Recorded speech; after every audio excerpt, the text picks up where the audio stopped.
We want to thank you for being a Habitat volunteer. And as fun and rewarding as it is to build a home with Habitat for Humanity, safety comes first. Build sites can be dangerous, so it's paramount to be properly trained before you work. And that's why we want to review the rules and procedures necessary for a safe and productive build.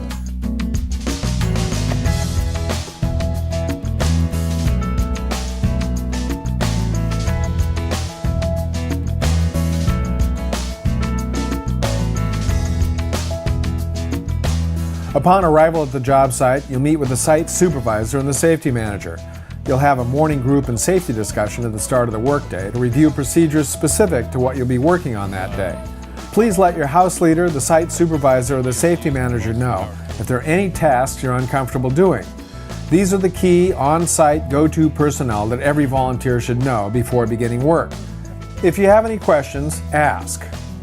Safety starts with what you wear to the site. You should dress comfortably, but don't wear loose or baggy clothing. Wear clothing that's appropriate for the work and weather conditions. Summer heat can be a hazard, so be sure to drink plenty of fluids and drink often. Heat exhaustion is triggered by excessive sweating and not drinking enough fluids. Serious cases of heat injury can lead to life-threatening heat stroke. Take rest breaks. Pants and overalls should fit properly and have legs without cuffs. Shirts and jackets should be kept buttoned. Sleeves should also be buttoned or rolled up.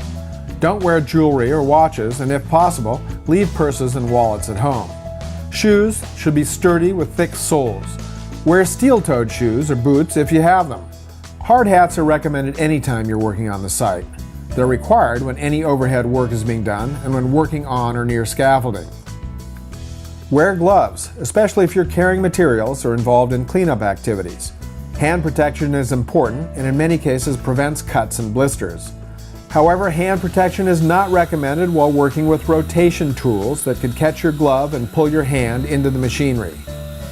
Wear appropriate respiratory protection when working with insulation or in dusty areas. Respiratory protection must be properly matched to the job task, and your site supervisor can help you with this. Safety glasses or goggles are always recommended.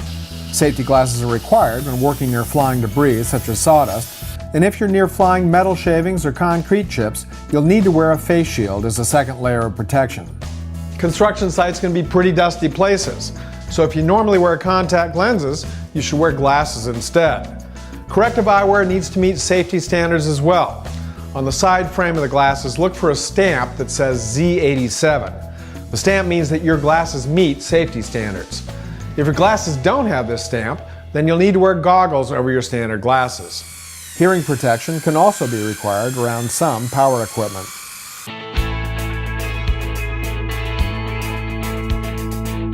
Material safety data sheets are available to review necessary precautions before using any products. These sheets recommend protective equipment, outline health hazards associated with the product, and explain cleanup procedures. Before you go into a work area, survey the area to identify potential hazards.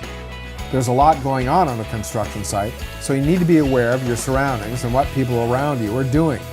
Start by looking at ground level, then look at the area within your reach. Then finally, check out what's going on overhead. There may be temporary power lines and other obstructions. Be aware at all times of objects that could potentially fall from the roof. As we mentioned, we require you to wear hard hats while doing framing, demolition, or any time overhead work is being performed. Implement the buddy system, where you keep an eye on a fellow volunteer. Don't be afraid to tell that person to stop working if he or she doesn't look well. If the volunteer resists, alert the construction supervisor. Accept your buddy's recommendations as well if he or she suggests you take a break. Reflexes, balance, flexibility, and upper body strength typically weaken with age, as does the ability to recover from an injury. But whatever your age or physical condition, don't lift heavy items or work from heights beyond your comfort or capacity. Ask for the location of the emergency action plan and take time to review it. Every work site has a first aid kit that's clearly visible, along with an emergency contact phone list. Be aware of your surroundings, especially when carrying long objects. Note where your coworkers are and what they're doing, and don't back up or move in any direction where you don't have a clear line of sight. And when you're up on a roof, never back up. If you have basic hand tools, bring them. hammers, tape measures, carpenter's pencils, tool belts, basic woodworking tools.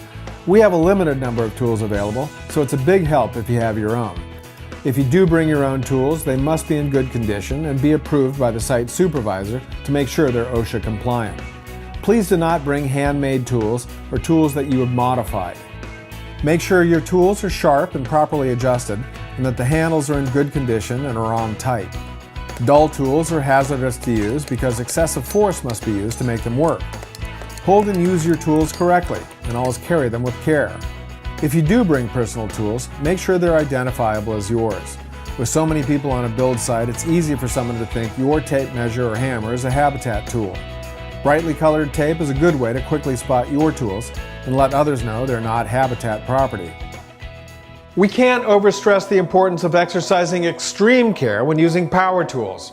A serious injury can easily occur if you're not familiar with the correct procedures of operating power tools. So before you operate a power tool, make sure you understand all safety procedures involved.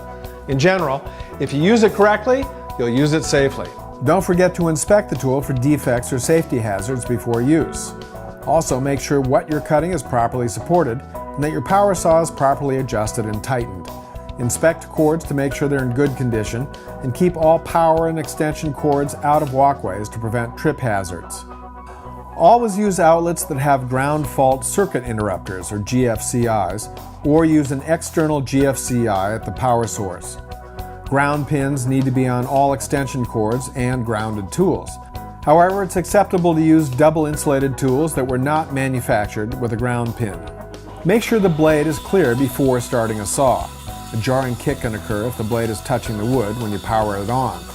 Table saws must have guards installed and be in good working condition. And remember never to reach under material being cut. With saws and power tools, always unplug them when changing or adjusting blades, drill bits, or other accessories. Under no circumstances should you bring a nail gun to a Habitat worksite. Nail guns can be very dangerous when used by unskilled volunteers, so please use hammers only. Good housekeeping refers to the overall neatness and orderliness of the build site. A well-ordered work site is a proven component of accident prevention, so a clean job site is absolutely essential. Lumber or piles of trash should not be lying around. Such trip hazards can cause serious injury. Please keep track of the tools you're using, and when you're done with them, put them in a safe place so they don't become a trip hazard for you or someone else. And if you see something lying around, please pick it up. If you see a nail or a screw sticking out of a board, remove it or hammer it down. We're responsible for the safety of ourselves and our coworkers on the job site. To work safely with either hand tools or power tools, make sure you're on firm, solid ground. Do not try to work over rough piles of dirt or on stacks of material that are unstable, and always watch for slippery conditions. Be aware of excavated trenches or holes, gaps in the floors, steep drop-offs, or other hazards. Only trained workers are allowed in or near an excavation, so stay 6 feet or more away from the edge. Holes in floors should have covers or guardrails around them, and never leave a hole unattended. In general, good housekeeping is the best way to prevent fires. Flammable and combustible liquids must be properly stored and clearly marked. Locate fire extinguishers and learn how to operate them before beginning work. And always keep containers such as paint thinner closed when not in use. There are usually temporary overhead power lines on site, so be extra careful while carrying ladders and lumber. Aluminum ladders and long-handled tools such as concrete bull floats are not allowed near overhead power lines. Damp conditions will conduct electricity, causing shock and serious injury, even death, and could possibly start a fire. And please, no smoking on the Habitat build site. Ladder safety is another area that requires your attention. We often take ladders for granted, but not following guidelines can cause serious injury. Always check the condition of the ladder before using it, and if you spot a problem, alert your construction leader. Only one person should climb a ladder at a time, and there should always be a person steadying the ladder for the climber. Do not use the top 2 steps or the braces of the ladder. They're not intended for climbing. Step ladders can only be used when fully open and spreader bars locked. Never exceed the ladder's posted load limits. The ground surface should be level and solid. If the surface is not level, make sure to secure the ladder base to stabilize it from accidental movement. Use the rubber pads on solid surfaces like concrete and use the swivel spikes in soil or gravel. Use the 4-to-1 rule. For every 4 feet in height, the ladder should be 1 foot out from the house. Ladders extending onto the roof should extend at least 3 feet past the roof. The same rule applies when working with scaffolding. Always face a ladder when climbing up or down, and always use the 3 points of contact rule, 2 hands and 1 foot, or 2 feet and 1 hand while climbing.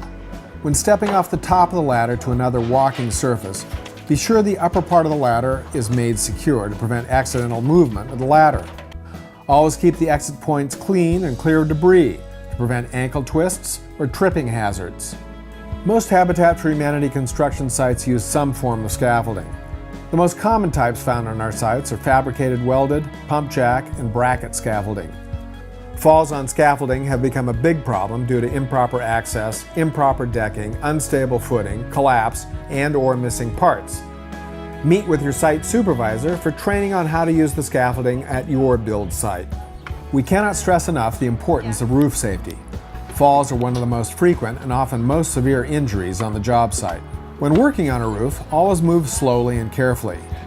Only fall protection trained crews are allowed on roof details. Inspect equipment before usage. The trained work crew must always use some form of fall protection. Trained workers need to keep the roof clean and clear of those loose items that could cause someone to slip, nails, shingles, tools, etc. Guardrails may be used for roof edge protection, so use caution when getting near them.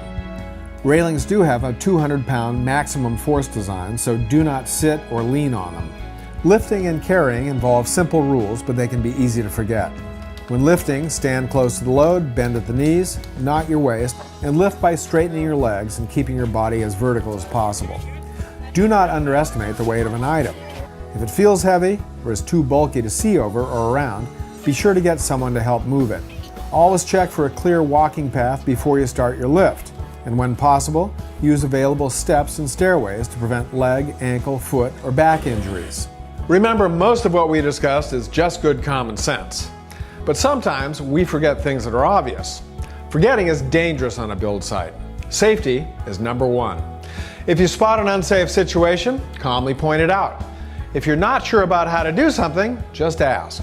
And if you feel uncomfortable about how things are being done, tell your construction leader. Thanks for your attention, and thanks for sharing your time with Habitat. We all want a safe work project so everyone can enjoy the finished product, a simple, decent, affordable home.